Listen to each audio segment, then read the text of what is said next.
لبنانی جنگجو تنظیم حزب اللہ کے تباہ کن حملوں نے اسرائیلی وزیر اعظم نیتن یاہو کی نیندیں اڑا دی۔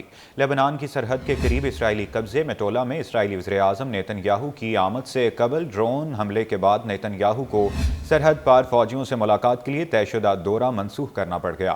اسرائیلی میڈیا کی رپورٹ کے مطابق اسرائیلی وزیر اعظم نیتن یاہو لبنانی سرحد کے قریب اسرائیلی قبضے میٹولا کے دورے کے لیے روانہ ہو چکے تھے، تاہم ان کے مقرر مقام تک پہنچنے سے قبل میٹولا میں ایک ڈرون حملہ ہو گیا۔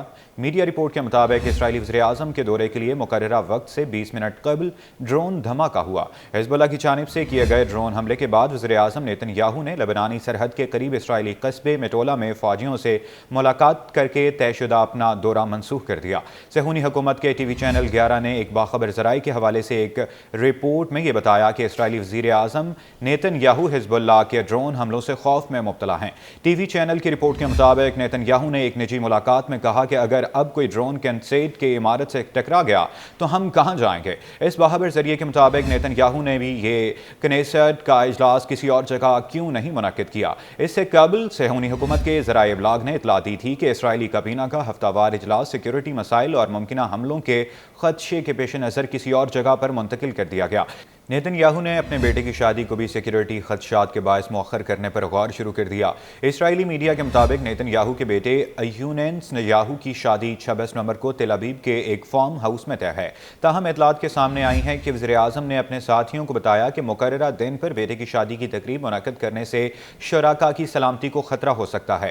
خیال رہے کہ اسرائیل فوج کو لبنان میں زمینی کارروائی کے دوران بھی حزب اللہ کے جنگجوؤں کی جانب سے شدید مزاحمت کا سامنا ہے۔ حزب اللہ نے اسرائیلی فوجیوں کو گائیڈڈ میزائل سے نشانہ بنانے کی نئی ویڈیو جاری کر دی۔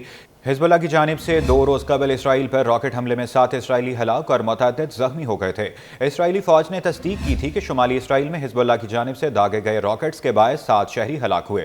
ان حملوں کو اسرائیل کی جانب سے لبنان میں فوجی کارروائیاں شروع ہونے کے سب سے بڑا حملہ قرار دیا۔ شمالی مقبوضہ فلسطین کے علاقے الجلیل پر بھی حزب اللہ نے وسیع میزائل حملہ کیا تھا۔ صہیونی میڈیا نے اعتراف کیا تھا کہ حزب اللہ نے شمالی مقبوضہ فلسطین پر وسیع میزائل حملے کیے اور صرف ایک حملے میں کم سے کم 9 صہیونی زخمی ہوئے۔ عبرانی میڈیا کے مطابق شمالی مقبوضہ فلسطین کے علاقے الجلیل پر کم سے کم 30 میزائل فائر کیے گئے تھے۔ صہیونی میڈیا ذرائع کے حوالے سے رپورٹ میں بتایا گیا کہ متعدد میزائل کرمیل اور مجدل کرم نامی صہیونی کالونیوں پر بھی لگے تھے۔ صہیونی میڈیا نے اعلان کیا تھا کہ کرمیل کے نزدیک شوراشیم صہیونی کالونی پر میزائل لگنے سے متعدد اسرائیلی زخمی ہوئے۔ اس کے ساتھ الجلیل کے علاقے کرمیل، کفر فاردیم اور معلوت ترشیحہ نامی صہیونی کالونیوں میں خطرے کے سائرن بجنے کی آوازیں بھی سنی گئی تھی۔ حزب اللہ کی جانب سے جاری بیان میں کہا گیا تھا کہ اس کے تباہ کن حملوں میں کئی اسرائیلی ہلاک اور زخمی ہوئے جبکہ کئی مقامات میں آگ لگ گئی تھی۔ ایک اور واقعے میں لبنان سے فائر کیے جانے والے راکٹس وسطی اسرائیل کے رہائشی علاقے میں گرنے سے 19 افراد زخمی ہو گئے تھے۔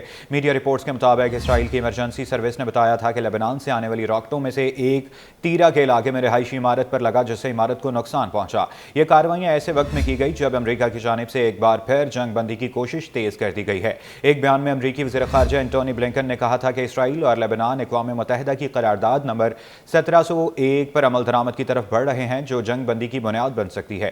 اسرائیل کی جانب سے لبنان بھی کارروائیوں میں یہ حالیہ 5 ہفتوں کے دوران تیزی آئی ہے۔ لبنانی حکام کے مطابق اب تک اسرائیل کارروائیوں میں 2800 افراد کی جان کی بازی ہار چکے ہیں۔